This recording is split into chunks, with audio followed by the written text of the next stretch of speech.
Hello, everybody. My name is Langston Jackson. I'm a freshman at the University of Kentucky. I run track and field. I grew up in Lexington. I went to Hinckley High School. I graduated last year, so I'm actually a Fayette County graduate. My favorite my favorite subject in school was history because I like learning about what we did in the past. That way, we can prevent the same thing from happening in the future.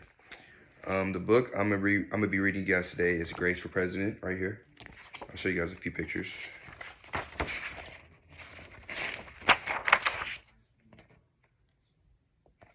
Okay, so I encourage you guys to, open your book and read along if you guys have it. Okay, let's begin. Okay. One Monday morning in September, Miss Barrington rolled out a big poster with all the president's pictures on it. Grace Campbell could not believe her eyes. Where are all the girls? That's a very good question, said Miss Barrington. The truth is, our country has never had a woman president. No girl president ever? Grace asked. No, I'm afraid not, said Miss Barrington. Grace sat at her desk and stewed. No girls. Who ever heard of such a crazy thing? Finally, she raised her hand. Yes, Grace. I've been thinking it over, and I'd like to be president. Several students in the class laughed. Well, I think that's a star-spangled idea, Grace, said Miss Barrington. In fact, we have our own election here at Woodrow Wilson Elementary. The snickering in the room stopped. Grace smiled. Would anyone else like to run for president? Said Miss Barrington asked the class. Nobody raised their hand. Becoming president was going to be easy, Grace thought.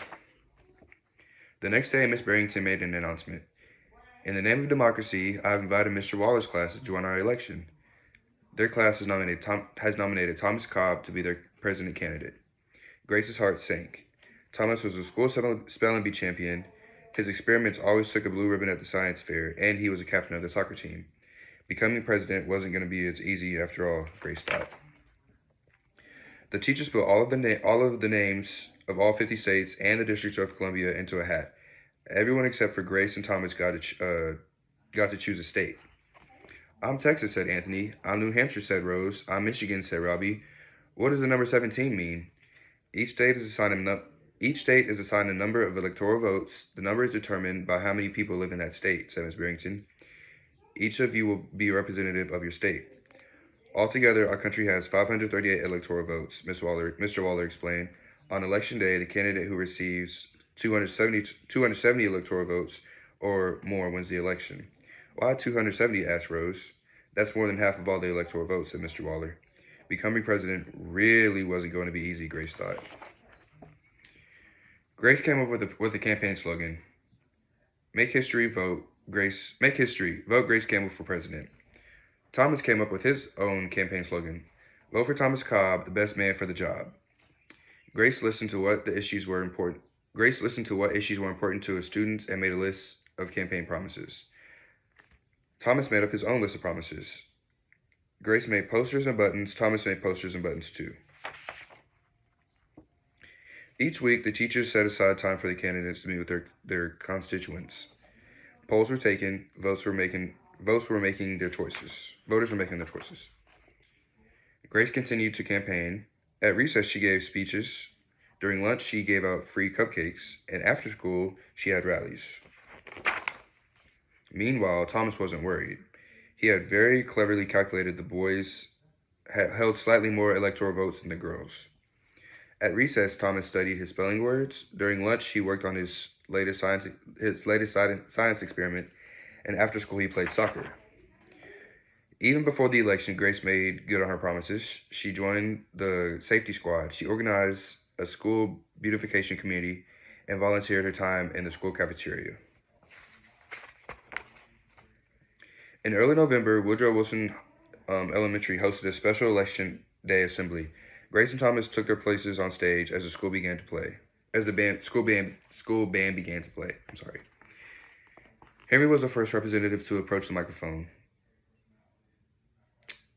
The Yellowhammer state of Alabama cast its 9 electoral votes for Thomas Cobb, Fletcher said. The last frontier states of Alaska cast 3 electoral votes for the best man for the job, Thomas Cobb.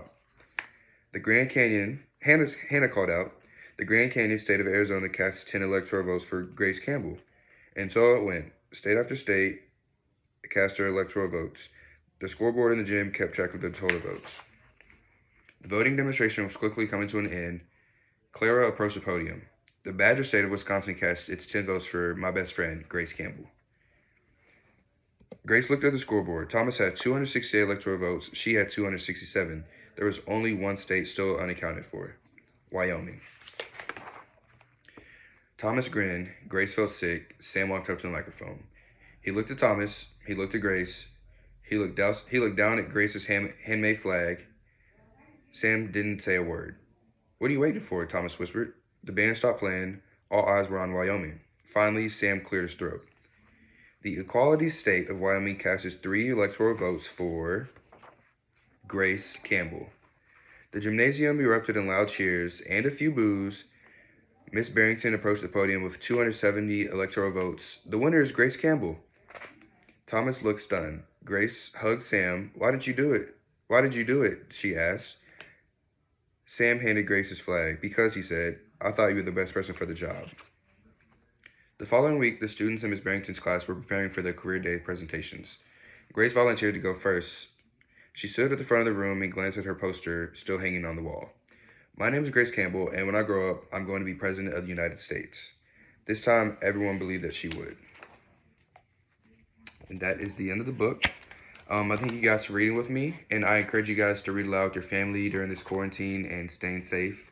Make sure you wash your hands and try to get outside and be active. All right, you guys have a great day.